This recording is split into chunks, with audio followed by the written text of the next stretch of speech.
गगामुग दखरा दुलाराय बर' फरायसा आफादनि बानजायनायाव 16 नभेम्बर बर' थुनलाइनि जोनोम सानाव लेंहरजानाय माखासे आलासिफोरनि सिनायथिखौ जों दायो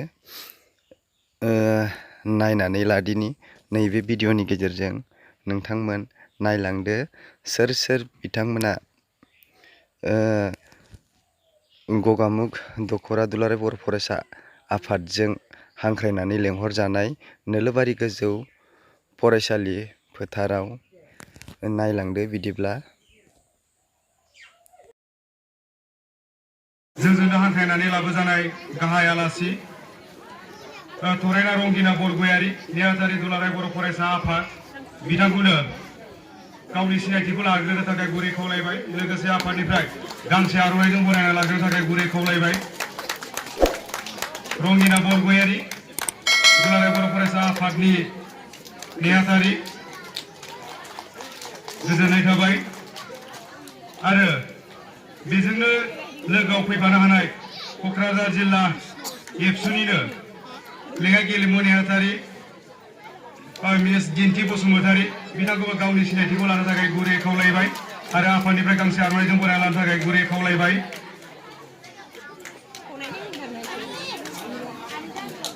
दिन्थि बसुमतारी क'क्राझार जिल्ला एबसु लेङाइ गेलेमु नेहाथारि। दायो दङ जोंजों थांखि जानाय बुंथिगिरि महरै लेंहरजानाय मानाव गेदेर मुंसि रनजित बसुमतारी, जायखौ जोङो फेरेंगा होननानै मिथिनो मोनबाय थादों। EM बिटिआर रनजित बसुमतारी सारखौबो गसंनानै गावनि सिनायथिखौ लानो थाखाय गुरै खावलायबाय। आरो बेजोंनो लोगोसे फैफानो हानाय गावनिनो आंगोनि बिसि मानाव गेदेर मुसिमा मनिका बसुमतारी बिथांखौबो गावनि सिनायथिखौ लानो थाखाय गुरै खावलायबाय। लोगोसे आफादनिफ्राय गांसे आर'नाइजों बरायना लानो थाखाय गुरै खावलायबाय।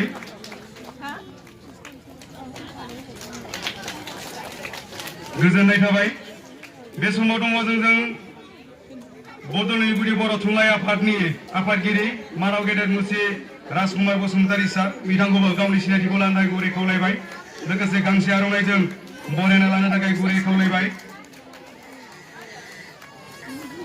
बे समाव जोंजों आलासि महरै नुजाथिफैबावनो हादों धेमाजि जिल्ला एबसुनि बोसोनगिरि मानाव गेदेर शिबराम बसुमतारी सार बिथांखौबो गावनि सिनायथिखौ लानो थाखाय गुरै खावलायबाय।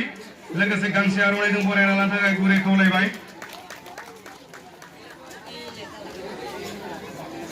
आरो जोंजोंनो आलासि महरै लिंनानै लाबोजानाय दंफैयो मैद' मिमां फोरोंगुरि ट्राइबेल गोजौ फरायसालिनि गाहाय फोरोंगिरि मानाव गेदेर मुंसि बिमल दैमारि बिथांखौबो गावनि सिनायथिखौ लानो थाखाय गुरै खावलायबाय। लोगोसे गांसे आर'नाइजों बरायना लानो थाखाय गुरै खावलायनाय जाबाय। जोंजोंनो आलासि महरै नुजाथिफैबावनो हादों बे ओनसोलनिनो बयजोंबो मिथिजानाय मिसिं अट'नमास काउन्सिलनि EM मानाव गेदेर मुंसि प्रभात बसुमतारी सारखौबो गावनि सिनायथिखौ लानो थाखाय गुरै खावलायबाय। लोगोसे गांसे आर'नाइजों बरायना लानो थाखाय गुरै खावलायबाय। बे समाव जोंजोंनो नुजाथिफैबावनो हाबावदों मिमां नोलोबारि गोजौ फरायसालिनिनो आजिरा मोननाय लेङाइ फोरोंगिरि मानाव गेदेर मुंसि बिहुला नाथ बसुमतारी बिथांखौबो गावनि सिनायथिखौ लानो थाखाय गुरै खावलायबाय। लोगोसे गांसे आर'नाइजों बरायना लानो थाखाय गुरै खावलायबाय। बे समाव दङ बड'लेण्ड गुदि बर' थुनलाइ आफादनि बारग' आफादगिरि मानाव गेदेर चन्द्र महन मोसाहारि बिथांखौबो गावनि सिनायथिखौ लानो थाखाय गुरै खावलायबाय। आरो आफादनिफ्राय गांसे आर'नाइजों बरायना लानो थाखाय गुरै खावलायबाय। बे समाव जोंजों आलासि महरै नुजाथिफैबावनो हादों मुंसि दजेन बसुमतारी बारग' आफादगिरि बड'लेण्ड गुदि बर' थुनलाइ आफाद बिथांखौबो गावनि सिनायथिखौ लानो थाखाय गुरै खावलायबाय।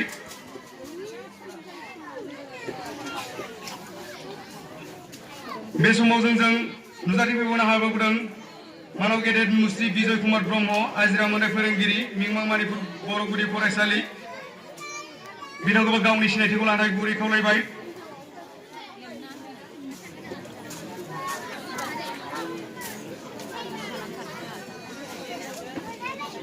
मुसि बिजय कुमार ब्रह्म आजिरा मोननाय फोरोंगिरि मिंमां मानिपुर बर' गुदि फरायसालि बिथांखौबो गावनि सिनायथिखौ लानो थाखाय गुरै खावलायबाय लोगोसे गांसे आर'नाइजों बरायना लानो थाखाय गुरै खावलायदों जोंजोंनो आलासि महरै दंफैयो मानाव गेदेर मुसि मन्टु बसुमतारी लेङाइ मासिगिरि ITDP धेमाजि बिथांखौबो गावनि सिनायथिखौ लानो थाखाय गुरै खावलायबाय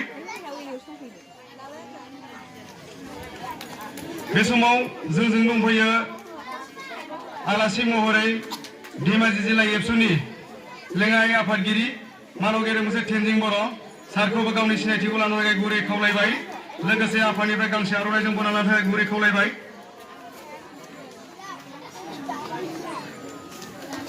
बे समाव जोंजों दंफैयो धेमाजि जिल्ला एबसुनिनो बुंथिगिरि मानाव गेदेर सन्जिब बसुमतारी बिथांखौबो गावनि सिनायथिखौ लानो थाखाय गुरै खावलायबाय आरो गांसे आर'नाइजों बरायना लानो थाखाय गुरै खावलायबाय बे समाव जोंजों दंफैबावो धेमाजि जिल्ला एबसुनिनो सोलोंथाइ नेहाथारि मानाव गेदेर मुसि नीलाचल स्वर्गियारि सारखौबो गावनि सिनायथिखौ लानो थाखाय गुरै खावलायबाय लोगोसे गांसे आर'नाइजों बरायना लानो थाखाय गुरै खावलायबाय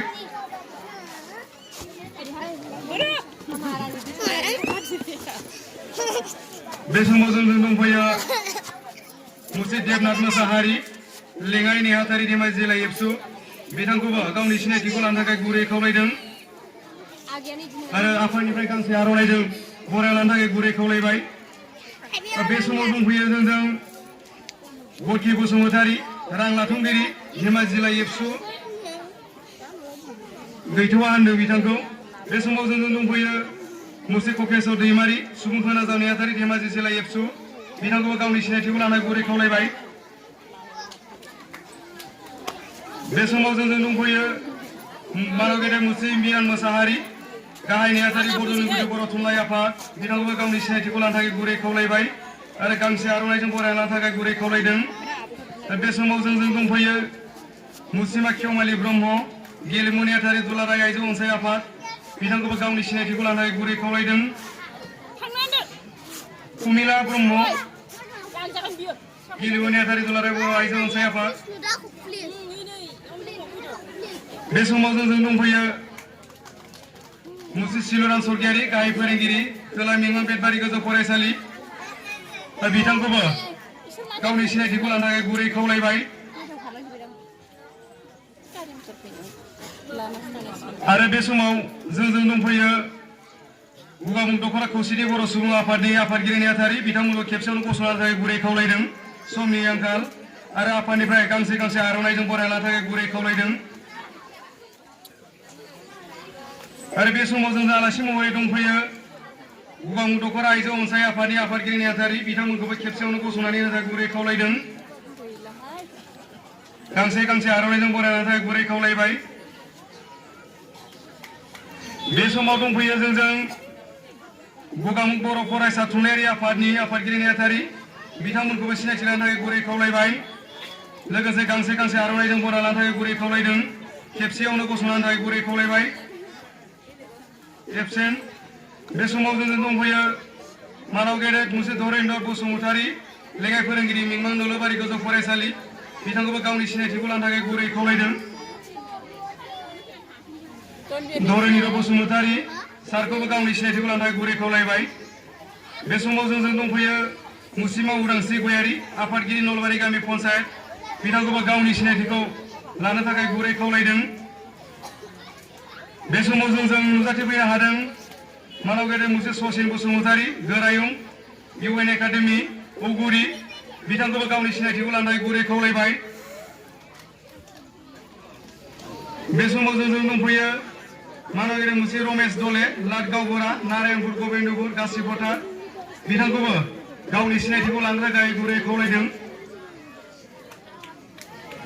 आरो बे समाव जोंजोंनो दंफैबावो आगुनि एबसुनि दैदेनगिरि अर्थात बोखावै लखिमपुर जिल्ला एबसुनि बारग' नेहाथारि मानाव गेदेर सिमांसा बसुमतारी सार बिथांखौबो गावनि सिनायथिखौ लानो थाखाय गुरै खावलायबाय लोगोसे आफादनि जानानै गांसे आर'नाइजों बरायना लानो थाखाय गुरै खावलायबाय बेखिनियावनो आलासि सिनायथिनाय हाबाफारि बेखौ बेखिनियाव दोनथ'नाय जाबाय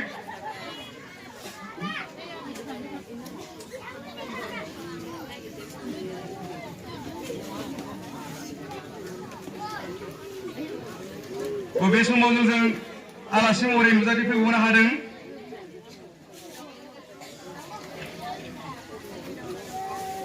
दुलाराय बर' फरायसा आफादनि आगुनि बुंथिगिरि आथिखालनि मिमां नोलोबारि गोजौ फरायसालिनि लेङाइ फोरोंगिरि मानव गेदेर मुसे रतन बसुमतारी सार बिथांखौबो गावनि सिनायथिखौ लानो थाखाय गुरै खावलायबाय।